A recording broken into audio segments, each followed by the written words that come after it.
everybody, how are you today? And welcome back to the series Being a Montessori Parent. So the most popular word among children, we all know, is no, right?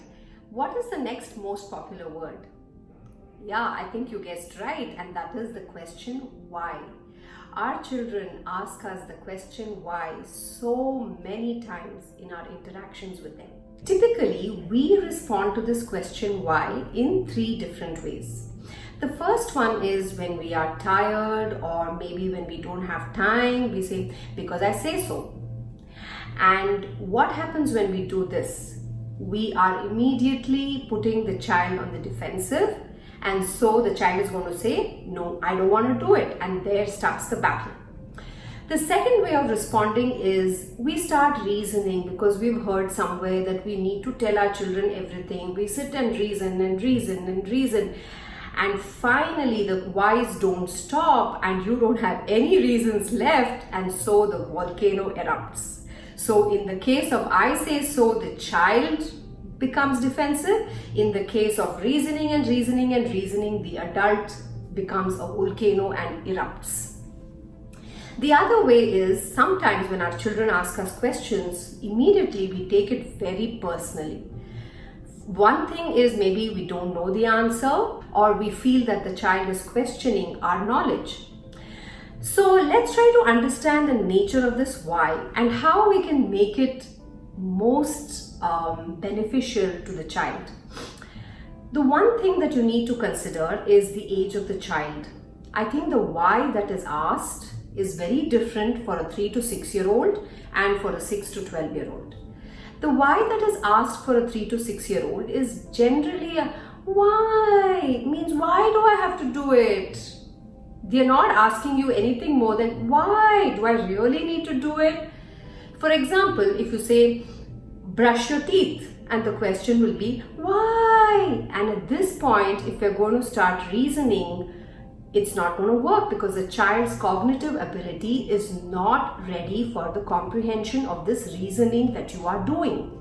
And if you do it, the whys keep generating, and that is where the volcano erupts. It's important if a 3 to 6 year old is asking us why to understand if this why is just a whiny why or really a want to know why. Even if it's a whiny why, then you react with it in a way that by giving choices and things like that. But if it's a to know why, even then you can't give them the knowledge that you would give an older child. So you would say, why do I have to brush my teeth? Because it helps you keep your teeth clean. That's it. Another point to consider with these 3 to 6 year olds is that sometimes the child asks the question why only as a means for seeking attention. They are not interested in an answer, and they just want to keep the adult close to them and seek their attention, and so they keep asking this question. So it's important for you to identify this. Now, if you identify it to be this why, which is a kind of attention seeking, then you need to delve into that and find out where is that insecurity coming from. Am I not spending enough time with this child, or what is happening in the child's life that is different, that is making the child insecure? Now, if you take a child between the ages of 6 and 12, we want to understand that the cognitive abilities of this child has developed much more than the 3 to 6 year old. They are able to understand. So when they ask you a question why, their why sounds like why. This means that they want to know the explanation. They want to understand the reasoning behind it or the mechanism behind it, depending on what the topic is. So here, since the cognitive development has developed enough for the comprehension to happen, we can give them reasoning.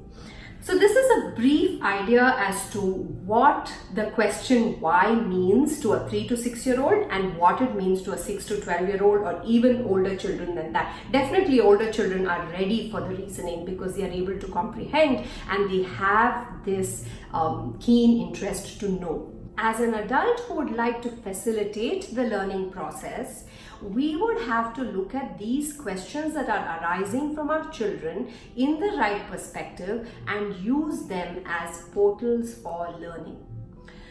Dr. Montessori has referred to this as teachable moments. This is what learning is. It's the life that offers experiences and situations which the child encounters and then comes up with questions, and then the answers to those questions lead to their learning.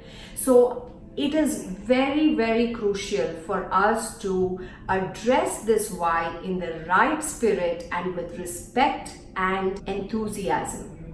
So let's see what are the benefits of making this why into a portal of learning. First of all, when you engage in these in the right way, it generates conversation. Definitely in an older child, there is so much more to talk. But even in a younger child, you're encouraging a conversation for the child to learn his limits or learn to understand the basic whys. Now, for example, I'll tell you in our curriculum, we have, say, parts of a flower in the classroom. Now, if a 3-year-old comes and tells me, I want to learn the parts of a flower, I am not going to say, no, you're too young, you can't do it. I would give the parts of the flower as a presentation, but I am not going to do anything more than labeling the names or just pointing out to how they look or they feel, because I know the child does not have the ability to comprehend anything more. But when I give the same presentation, the parts of the flower, to an older child, I would be defining it and telling them its function. So you see how that differentiation happens. So it's similarly that you need to treat the question why. Treat it with an awareness as to from where is it generating, with which intention is it generating, and how can I fulfill what the child needs at this point in time. Maybe the child just needs that answer in a 3 to 6-year-old to define their boundaries. Okay, I have to brush my teeth. Or it may be for an older child to understand really why does one brush their teeth. So that's where we start generating discussions and learning happens.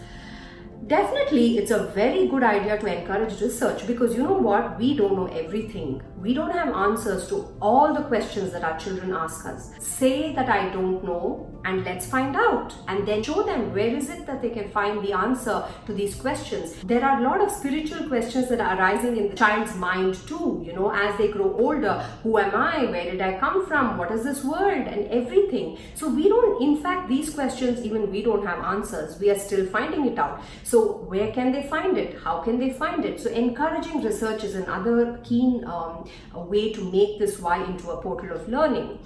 Most importantly, these conversations that we are generating or the research that we're encouraging is strengthening this great relationship that we are developing with this child. If you answer this question why that arises in almost every child with respect and authenticity, you are making a big deposit in the emotional bank account of the child. I hope this video helps you welcome this question why from your child and use it as a portal of learning and strengthening deep connections.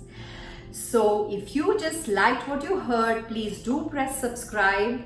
And if you want to know more about Formative Age and the courses that we offer, you can visit our website, which is www.formativeage.in. Thank you for listening, and until we meet again, goodbye.